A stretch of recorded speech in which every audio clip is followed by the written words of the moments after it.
Thank you, thank you. Again, my name is Bryson and I am part of Bagong Alyansang Makabayan, Bayan Oregon. It's a new patriotic alliance of progressive Filipino organizations in the US and the Philippines fighting for our liberation and self-determination through the National Democratic Movement. As Bayan, we know that Trump's victory means the return of an openly fascist, anti-worker, anti-immigrant, and overall an anti-people regime. Trump ran on a platform that did not shy away from disparaging different marginalized and oppressed communities, all while promising to fix America by decreasing taxes, increasing jobs, and reducing regulations. What the Trump campaign managed to capitalize on are the very real concerns that everyday working people are worried about. The economic crisis that's affecting our day-to-day lives.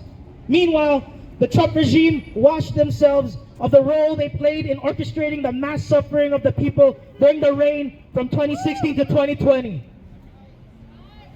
During his presidency, he deported 2.7 million people and emboldened the racists to ensure violence against our communities, tripling the incidence of anti-Asian hate.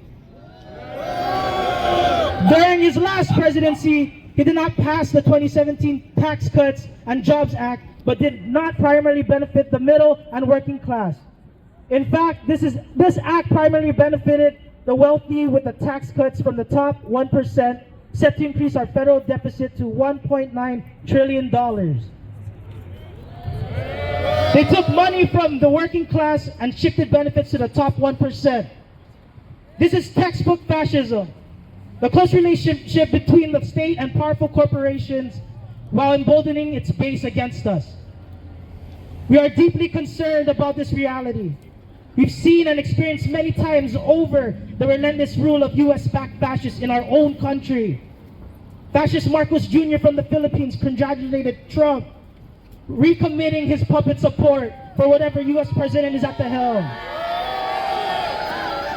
This means not just a tax on Filipinos in the US, but also the very real dangers for Filipinos back home being dragged into the impending war between US and China.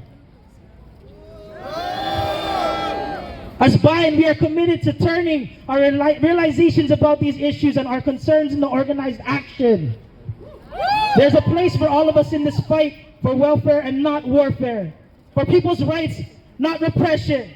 We need to match every issue with a fight. We need to match every concern with an action. And we need to keep building with our community.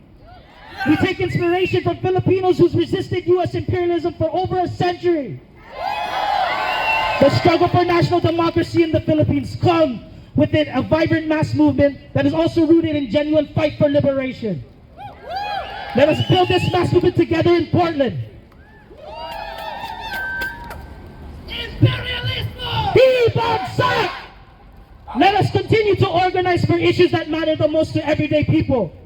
Let us unite and fight against US militarism and basing in the Philippines. Let us build worker power and link arms in fighting wage theft and exploitation working conditions. Let us join our migrant communities together in fighting against deportation and inhumane treatment. Let us join forces and defend our community against hate and other forms of discrimination. Hope is forged through struggle, so let us unite and fight. Our best defense is people's organization. Join us in growing the mass movement against imperialism. If you're Filipino, join a Bayan organization today. There's Anak Bayan for youth, Gabriela for women, and Migrante for working immigrants and migrants. So I'll teach you guys a chant. It was forged in response to the fascism of US-backed dictator Marcos Sr. So when I say Maki Baka, which means dare to struggle, y'all will reply, Huwag matakot, which means do not be afraid. Maki Baka! Huwag matakot! Maki Baka! Huwag matakot! Maki Baka! Huwag matakot! Thank you.